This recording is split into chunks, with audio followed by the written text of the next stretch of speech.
પ્રાચીન સમયમાં ભારતના ઉત્તર પ્રદેશ પ્રાંતમાં મથુરા નગર પોતાની સુખ, સાહેબી અને સમૃદ્ધિ માટે પ્રખ્યાત હતું. નગરમાં સૌથી પ્રખ્યાત હસ્તીઓમાંથી એક વાસવદત્તા નામની મનમોહક અને સૌંદર્યવાન ગણિકા પણ હતી, જેનામાં યૌવન, આકર્ષણ અને મોહકતાનો એવો સંગમ હતો કે મોટી સંખ્યામાં ધન કુબેરો, યુવાનો એના મંત્ર મુગ્ધ કરી દે એવા અંગભંગવાળા નૃત્ય પ્રદર્શનોને જોવા આકર્ષિત થતા. એની નામના એવી હતી કે ધનવાનો એને પ્રશંસાના પ્રતીકના રૂપમાં બહુમૂલ્ય હીરા, ઝવેરાત ને ધનના ઢગલા કરતા. આમ વાસવદત્તા વિલાસી અને વૈભવી જીવન વ્યતીત કરતી હતી. ભવ્ય મહેલમાં રહેતી, જ્યાં દાસ દાસીઓ એની સેવા કરતા. એના જીવનમાં ભૌતિક વસ્તુઓની કોઈ કમી નહોતી. કેટલા યુવાનો અને ધન કુબેરો એની પ્રત્યે મોહિત હતા અને એના પ્રેમની એક ઝલક માટે પોતાની સંપત્તિનો ત્યાગ કરવા પણ તૈયાર હતા. એની સેવા કરવા અને એની ઈચ્છા પૂરી કરવા તેઓ પોતાને ધન્ય સમજતા. મથુરાના યુવાનો એને સૌંદર્યની દેવી માનતા હતા. એક દિવસ ઢળતી સાંજે વાસવદત્તા ઝરૂખામાં ઊભી હતી. ત્યાં અચાનક એની નજર એક સુંદર યુવક ઉપર પડી. એ યુવક બીજો કોઈ નહીં પણ ભગવાન બુદ્ધનો પરમ શિષ્ય ઉપગુપ્ત હતા. વાસવદત્તાને પહેલી નજરે જ એની સાથે પ્રેમ થઈ ગયો અને ઉતાવળા પગે ચાલીને પોતાની પ્રિય દાસીને એને પોતાના ઘેર બોલાવવા જવાનું કહ્યું. દાસી ઉતાવળા પગે દોડીને એ ભિક્ષુની પાસે ગઈ અને કહ્યું, સ્વામી, વાસવદત્તા તમને મળવા માગે છે. હે પવિત્ર પુરુષ, શું તમે અંદર આવશો? ભિક્ષુએ પૂરી શાલીનતાથી જવાબ દીધો, નહીં, અત્યારે નહીં, પરંતુ સમય આવે ત્યારે હું એને જરૂર મળીશ. વાસવદત્તા નિરાશ થઈ ગઈ. મનમાં વિચાર્યું કે બિચારા ભિક્ષુ પાસે કંઈ ઉપહારમાં આપે એવી વસ્તુ અથવા ધન નહીં હોય, તેથી એને શરમ આવતી હશે. ધનવાનો તો હીરા ઝવેરાતના ઉપહાર લઈને આવે છે. વાસવદત્તાએ પોતાની પ્રિય દાસીને બહાર જઈને ભિક્ષુને એ કહેવા મોકલી કે ઉપહાર નહીં હોય તો ચાલશે, ખાલી એની સંગતિ જોઈએ છે. દાસીએ જઈને ફરીથી એક વખત ઉપગુપ્તને વાસવદત્તાની ઈચ્છા કઈ સંભળાવી. ઉપગુપ્તાએ વિનમ્રતાપૂર્વક જવાબ આપ્યો, નહીં, હું નહીં આવી શકું. વાસવદત્તાને મળવાનો સમય હજી નથી આવ્યો. નિરાશ વદને વાસવદત્તાએ નાચવાનું બંધ કરી દીધું. લોકો ગુસ્સો કરીને પાછા ફરતા, આને શું થઈ ગયું છે? આ હંમેશા દુઃખી કેમ રહે છે? સૌ રસિકજનો ફરિયાદ કરતા. વાસવદત્તાની દાસી એની ઉદાસીનું કારણ જાણતી હતી અને પોતાની પ્રિય સ્વામિનીને એ દયાહીન સાધુના જ સપનામાં ખોવાયેલી જોતી હતી, જે ભિક્ષુ એને મળવા પણ આવતો નહોતો. એ સાધુના જ વિચાર વમળમાંથી બહાર કાઢવા દાસીએ વાસવદત્તાને મથુરાના એક યુવાન મૂર્તિકારનું પ્રદર્શન જોવાનો અનુરોધ કર્યો. બંને ત્યાં પહોંચ્યા. વાસવદત્તા કલાકૃતિઓને નિરખી રહી છે અને એ યુવાન મૂર્તિકાર પણ ધીમા સૂરે એની સુંદરતાના વખાણ કરી રહ્યો છે. ત્યાં અચાનક વાસવદત્તાને એક મૂર્તિ પસંદ આવી ગઈ અને એના વિચારમાં ખલેલ પડી. વાસવદત્તાએ કહ્યું, આ મૂર્તિ તો ખૂબ જ સુંદર છે. આની કિંમત શું છે? શું તમે આ મૂર્તિ મને વેચાતી આપશો? યુવાન મૂર્તિકારે જવાબ આપ્યો, તમને એની કિંમત વધારે લાગશે. વાસવદત્તાએ ગર્વથી કહ્યું, એની જે પણ કિંમત હોય એ હું આપવા તૈયાર છું. યુવાન મૂર્તિકારે કહ્યું, આ મૂર્તિ તમારી જ છે, પણ તમે હવે ફરીથી નૃત્યગાન માટે રાજી થઈ જાઓ. વાસવ દત્તા મનમાં મૂંઝાયા. યુવાન મૂર્તિકાર કહે, શું તમે તમારું વચન તોડશો? તમે તો કોઈ પણ કિંમત આપવાનું વચન આપ્યું હતું.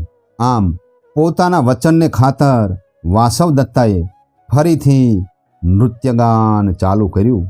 મથુરાના લોકોએ મૂર્તિકારને ધન્યવાદ આપ્યા. સૌ દર્શકોએ વાસવ દત્તાને તાળીઓના ગડગડાટથી વધાવી લીધી. પરંતુ વાસવ દત્તાનું મન તો ઉદાસ જ હતું.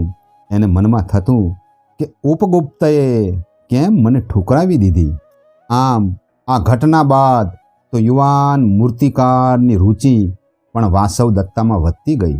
એણે વાસવ દત્તાને તેની સામે ઊભી રહેવા અનુરોધ કર્યો, કારણ એની મૂર્તિ એ પથ્થરમાં કંડારી શકે.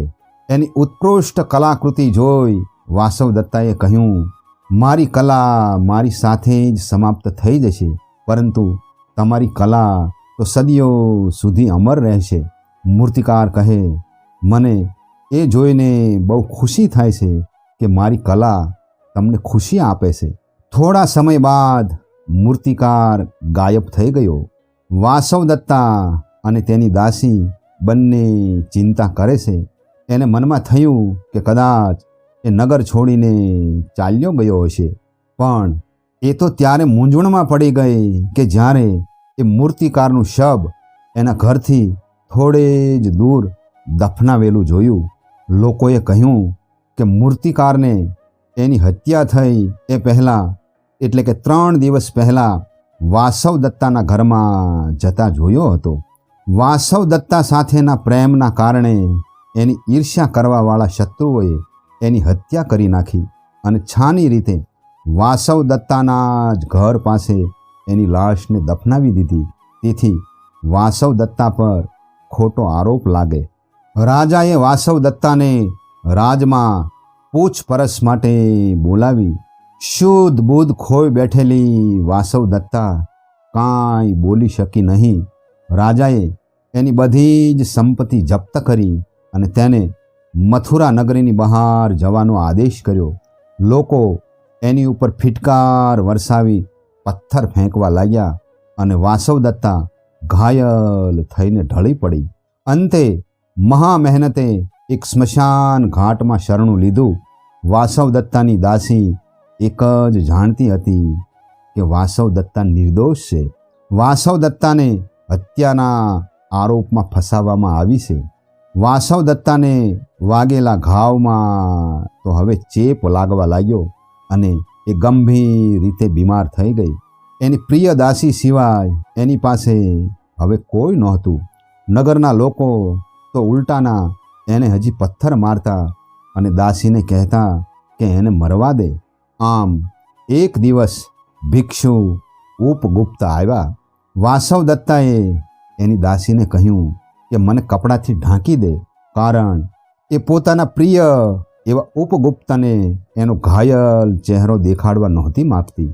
ઉપગુપ્ત કહે છે, હે વાસવ દત્તા, હું તમારી પાસે એમ જ આવ્યો છું જેવું તમે હંમેશા મનમાં ચાહતા હતા.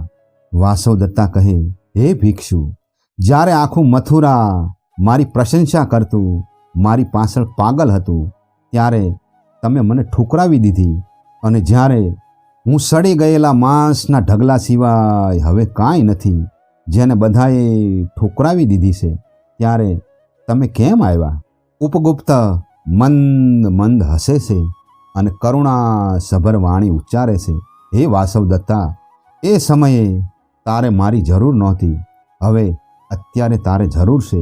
ચાલો તમને મારા મઠમાં લઈ જાઓ ને તમારા ઘાવને ભરી દઉં. આમ થોડા સમય પછી ઉપગુપ્તની સાર સંભાળથી વાસવ દત્તા સ્વસ્થ થઈ ગઈ, પણ એની સુંદરતા હવે ક્ષીણ થઈ ગઈ હતી. એ હંમેશા ઉદાસ રહેતી. ઉપગુપ્ત કહે છે, હે વાસવ દત્તા, તમે તમારી સુંદરતા જવાથી દુઃખી થાવશો, પણ એ સૌંદર્ય તો ખાલી યુવાન અવસ્થા સુધી જ રહે છે. તમને એ સુંદરતા કરતાં પણ મહાન સુંદરતાનો અનુભવ કરાવું જે તમે ખોઈ બેઠા છો, એ છે આત્માની સુંદરતા. મારી સાથે ચાલો અને ભગવાન બુદ્ધનું પ્રવચન સાંભળો. તેનાથી તમને શાંતિ અને શાશ્વત સુખ મળશે. વાસવદત્તાને વધારે જિજ્ઞાસા જાગી. તે ભગવાન બુદ્ધના પ્રવચનો સાંભળવા જવા લાગી. ભગવાન બુદ્ધ કહે છે, તમે તમારા શરીરને પોતાનું કહી ન શકો. જ્યારે શરીરનો ત્યાગ કરો છો ત્યારે એ તો ગીધનો આહાર બની જાય છે. પોતાની ભીતરનો દીપ પ્રગટાવો, ત્યારે તમને સાચી શાંતિ મળશે. વાસવદત્તા અંતરથી મનમાં વિચારે છે અને ફરી ફરી વિચારે છે, પોતાની અંદરના દીપકને પ્રગટાવો, શાંતિ અવશ્ય મળશે. પ્રવચન પૂર્ણ થતાં જ વાસવદત્તા મોક્ષની પ્રાર્થના સાથે જ ભગવાન બુદ્ધના ચરણોમાં ઢળી પડી. ભગવાન બુદ્ધે આશીર્વાદ આપતા કહ્યું, એમ જ થશે મારી દીકરી, તને શાશ્વત શાંતિ મળશે.